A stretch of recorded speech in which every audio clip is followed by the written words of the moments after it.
welcome to Statisticspedia. Now today's topic, it is based on harmonic mean. So in the previous videos we discussed about arithmetic mean, geometric mean. तो आज का topic है harmonic mean. Let's begin with the definition first of all. देखिए harmonic mean क्या होता है? It is a reciprocal of the arithmetic mean of the reciprocal of the observations.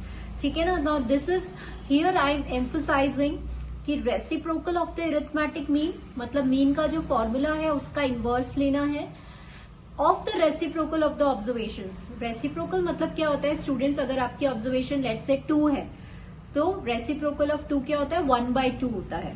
तो जब भी आपको हार्मोनिक मीन कैलकुलेट करना है, एक तो मीन का फॉर्मूला का इनवर्स होगा और प्लस आप जो ऑब्जर्वेशंस लेंगे वो 1/2, 1/3, ठीक है, ऐसे आपका जो है वो ऑब्जर्वेशंस लिया जाएगा. सो स्टूडेंट्स फॉर्मूला क्या हुआ आपका? n/summation of 1/x. This is a formula for harmonic mean.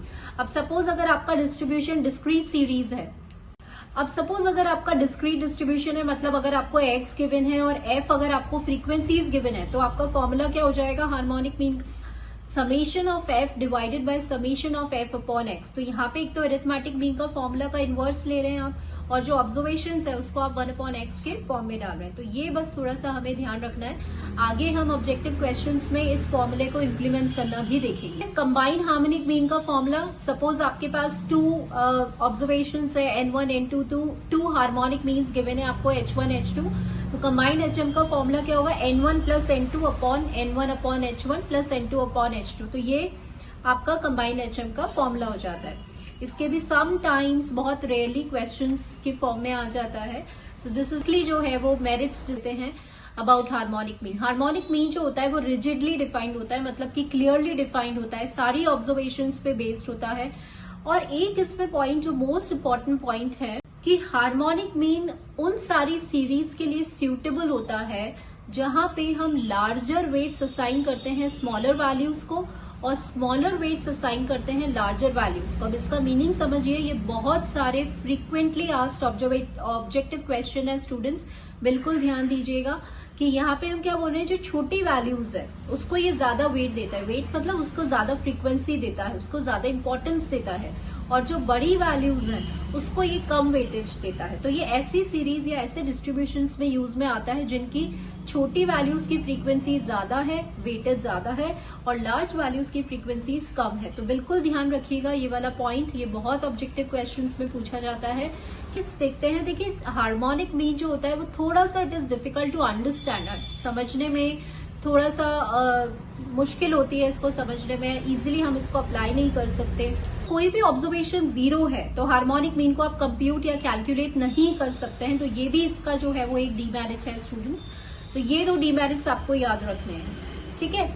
अब next we will talk about uses कि हम कहाँ हार्मोनिक मीन को यूज कर सकते हैं, या कैसा आपका क्वेश्चन आएगा जब आपको एचएम को यूज करना है. तो हम इसको यूज करते हैं एवरेज स्पीड जब आपको फाइंड करना है, एवरेज टाइम आपको फाइंड करना है, प्राइजेस आपको फाइंड करना है, रेट्स आपको फाइंड करना है, तो वहां हम इसको यूज करते हैं. तो यूजुअली जो क्वेश्चन होता है वो आपका किस फॉर्म में होता है?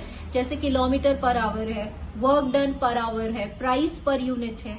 तो इस तरह के जब स्टेटमेंट्स होते हैं तो वहां पे हम जो है वो एचएम को यूज करते हैं. Some time average rates, average speeds, average work done, वहां पे जो है वो एचएम का अप्रोप्रिएट मेजर रहता है. Let's move on to the objective section जहां पे हम इसके क्वेश्चंस जो है वो डिस्कस करें. Okay, so consider the first question that harmonic mean it is dash of the arithmetic mean of the reciprocal of the observations of the data. ठीक है, अभी यहाँ पे डेफिनेशन ही आपसे पूछ ली जाती है कि हार्मोनिक मीन क्या होता है ना, arithmetic mean of the reciprocal. तो स्टूडेंट्स अभी अभी हमने रिवाइज किया है कि हार्मोनिक मीन क्या होता है? n upon summation 1/x. तो रेसिप्रोकल होता है एरिथमेटिक मीन का, लेकिन वैल्यूज का भी क्या होता है? रेसिप्रोकल होता है. ठीक है, तो यहाँ पे इसने बोल दिया कि ऑब्जर्वेशंस का रेसिप्रोकल है, तो एरिथमेटिक मीन का भी क्या होता है? ये रेसिप्रोकल ही होता है. So answer for this question will B this. ठीक है, नेक्स्ट देखिए. If the harmonic mean of 2 numbers a and b is 5, if a is equals to 5 then what is the value for b? ठीक है। अब यहाँ पे हमें b की वैल्यू निकालनी है, तो इसको आप यहाँ पे अपनी फॉर्मूला लिस्ट में लिखेंगे स्टूडेंट्स, क्योंकि ये एक तरह से फॉर्मूला है जो अभी हम डिराइव करेंगे। यहाँ पे आपको 2 नंबर्स दिए हैं, हम इसी फॉर्मूले को लगा रहे हैं, तो यहाँ पे 2 हो गया। आपके नंबर्स हैं a और b, तो ये हो गया 1/a और 1/b। और जैसे ही आप इसका एलसीएम लेंगे तो ये हो जाएगा 2ab/a + b। 2 नंबर्स का हार्मोनिक मीन क्या होता है? 2ab/a + b। अब ये आपकी फॉर्मूला लिस्ट में लिखिएगा, ठीक है। तो अब क्विकली क्या है, हमें ये सब कैलकुलेट नहीं करना। जैसे ही 2 नंबर्स हैं तो आप सीधे फॉर्मूला लिखेंगे 2ab/a + b। अपना नॉर्मल कैलकुलेशन देखेंगे। हार्मोनिक मीन 5 गिवन है, एक नंबर आपको जो है वो 5 गिवन है, तो नॉर्मल कैलकुलेशन से ये आपका जो आंसर आएगा 10b5 आ जाएगा, ठीक है ना। सो इसमें जो आंसर होंगे आपके questions, answer for this question will be 5। Next देखिए, HM gives more weightage to what. तो अब ये आपका HM का थ्योरेटिकल क्वेश्चन है कि जितनी छोटी वैल्यूज होती है ना उसको ज्यादा वेटेज दिया जाता है, उसकी जो फ्रीक्वेंसी है वो ज्यादा होती है। हार्मोनिक को याद रखना है कि harmonic mean gives more weightage to smaller values. तो मैंने यहाँ पे सेकंड क्वेश्चन फ्रेम कर दिया, harmonic mean gives less weightage to large values. तो ये आपको बिल्कुल ध्यान रखना है, छोटे छोटे पॉइंट्स हैं जो हमें याद नहीं रहते हैं। तो अगर वैल्यू छोटी है तो उसको ये ज्यादा वेटेज देगा, और अगर वैल्यू बड़ी है तो हार्मोनिक मीन इसको कम वेटेज देता है, मतलब इसको कम फ्रीक्वेंसी देता है।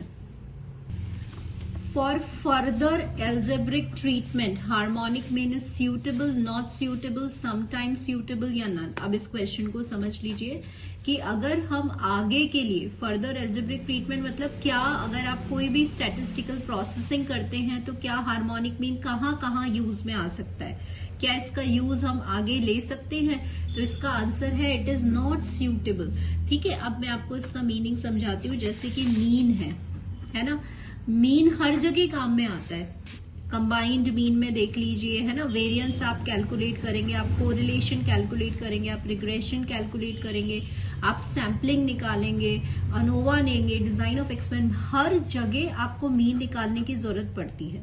तो इसे हम कहते हैं फर्दर एल्जेब्रिक ट्रीटमेंट, मतलब आगे उसका फर्दर यूज क्या है स्टैटिस्टिकल प्रोसेसिंग के अंदर। तो हार्मोनिक मीन का कोई यूज नहीं होता, ये कहीं पे भी हम इसको यूज नहीं कर सकते सिवाय एवरेज स्पीड और प्राइस और इनके अलावा।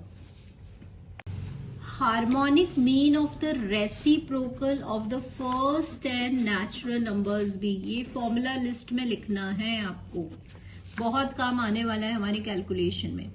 तो यहाँ क्या बोला है कि आपके पास पहले n नेचुरल नंबर्स हैं, तो हम n नेचुरल नंबर्स लिख लेते हैं, ये फर्स्ट 10 नेचुरल नंबर्स है। और यहाँ बोला कि उन नेचुरल नंबर्स का रेसिप्रोकल, रेसिप्रोकल मतलब ये रेसिप्रोकल हो गया। अब आपको इन नंबर्स का हार्मोनिक मीन निकालना है। तो फॉर्मूला क्या होता है हार्मोनिक मीन का? टोटल ऑब्जर्वेशंस और जो वैल्यूज हैं उसका रेसिप्रोकल लीजिए। तो वैल्यूज ये हैं आपके पास, तो जब आप इसका रेसिप्रोकल लेंगे तो ये हो गया आपके पास। अब फर्स्ट 10 नेचुरल नंबर्स क्या होता है? n × n + 1/2, है ना, ये सम हमें याद है। तो हार्मोनिक मीन का फॉर्मूला क्या आ गया? 2n + 1। याद रखना है ये हमारा फॉर्मूला है, फॉर्मूला लिस्ट में जाएगा ये, ठीक है।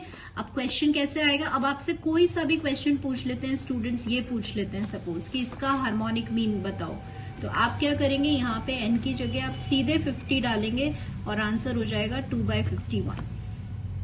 ये निकालने की जरूरत नहीं है, n आपकी कोई भी वैल्यू है, आपको हार्मोनिक मीन पूछा जा रहा है, ध्यान रखिएगा वैल्यूज का जो नेचर है वो ऐसा होना चाहिए, अपॉन में होनी चाहिए वैल्यूज, 1, 1/2, 1/3, 1/n, तभी हम इस फॉर्मूले को यूज कर पाएंगे। तो अभी क्वेश्चन देखिएगा, HM of the reciprocal of the first 10, तो देखिए ऑप्शन में n + 1/2 भी है और 2/n + 1 भी है, तो आंसर हमारा ये होगा। नेक्स्ट क्वेश्चन देखिए, harmonic mean of the values this. अब मैंने इसी का यूज करने के लिए आपको ये डाल दिया। तो यहाँ पे देखिए वैल्यूज का नेचर 1/, में है, 1/2, 1/3। अब फॉर्मूला आपको पता है ना, ये होता है, तो n की जगह पे यहाँ पे 7 पुट करेंगे। तो 2/8 क्या होता है स्टूडेंट्स? 1/4, है ना। यहाँ पे n की प्लेस पे 7 पुट किया तो 2/8 आ गया। 2/8 क्या होता है? 4 होता है 0.25। तो ऑप्शन में ये रहा। If there are two groups, दो ग्रुप्स हैं 75 एंड 65 एज एन HM, उनके दोनों ग्रुप्स के हार्मोनिक मीन दिए हुए हैं। अब जैसे ही दो ग्रुप्स आए तो आपको स्ट्राइक कर जाना चाहिए कि यहाँ कंबाइंड हार्मोनिक मीन का फॉर्मूला लगेगा। And containing 15 and 13 as an observation, दोनों ग्रुप्स में N1 और N2 गिवन है और आपको कंबाइंड HM जो है उसको अप्लाई करना है। सो अगेन हम इसको एज अ फॉर्मूला देखेंगे और अपनी फॉर्मूला लिस्ट में कंबाइंड हार्मोनिक मीन का फॉर्मूला भी लिखेंगे।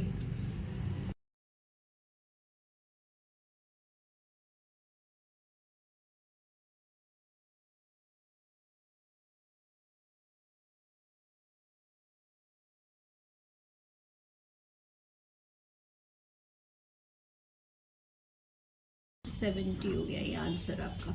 ठीक है, तो दिस ये हमारी फॉर्मूला लिस्ट में जाएगा कंबाइंड हार्मोनिक मीन का। ठीक है, तो answer for this question will be 70। Harmonic mean is better than other measures if the data are of. अब क्वेश्चन में आपसे यूजेस वाला क्वेश्चन पूछ लिया जाता है कि हार्मोनिक मीन को हम कहाँ यूज कर सकते हैं, डेटा का नेचर कैसा होगा, स्पीड्स और रेट्स, हाइट्स और लेंथ, रेशियोज एंड प्रपोर्शन और बाइनरी वैल्यूज। तो देखिए सबसे बेटर मेजर क्या होता है, जब आपको एवरेज स्पीड निकालनी है, एवरेज वर्क डन निकालना है, किलोमीटर्स पर आवर में डेटा है ना, प्राइस पर यूनिट में डेटा है। तो बेसिकली स्पीड्स एंड रेट्स के अंदर हम हार्मोनिक मीन को फ्रीक्वेंटली यूज करते हैं, है ना। स्टूडेंट्स, हार्मोनिक मीन के इतने क्वेश्चंस नहीं होते हैं जितने अरिथमेटिक मीन, ज्योमेट्रिक मीन के हैं। Dash can not be calculated if the observation is 0। अगर ऑब्जर्वेशन 0 है तो कौन सी वैल्यूज आप कैलकुलेट नहीं कर सकते हैं। तो हमें ये आंसर बहुत अच्छे से पता होना चाहिए। ज्योमेट्रिक मीन में हम नहीं कर सकते क्योंकि ये इसका डिसएडवांटेज है ज्योमेट्रिक मीन का, और हार्मोनिक मीन में भी कैलकुलेट नहीं करा जाता अगर 0। तो स्टूडेंट्स, अभी हमने इसके ऑब्जेक्टिव क्वेश्चंस देखे। So we have completed the topic of harmonic mean also. And tendency का जो आपका मैथमेटिकल एवरेज वाला एवरेजेस थे, जो मैथमेटिकल एवरेज के टाइप्स थे, AM, GM and HM, so we have gone through all these topics along with the theoretical part also and objective part also. So I hope आप जो है वो list prepare कर रहे होंगे, फॉर्मूला लिस्ट जो हमें प्रिपेयर करनी है, शॉर्ट ट्रिक्स वाली लिस्ट और chain of origin and scale की लिस्ट। सो आप बिल्कुल वैसे ही मूव करिए, यही स्ट्रैटेजी रखिए एंड होप आप आज का वीडियो आपके लिए यूजफुल रहा होगा students. So stay connected to the channel and thank you for watching this video.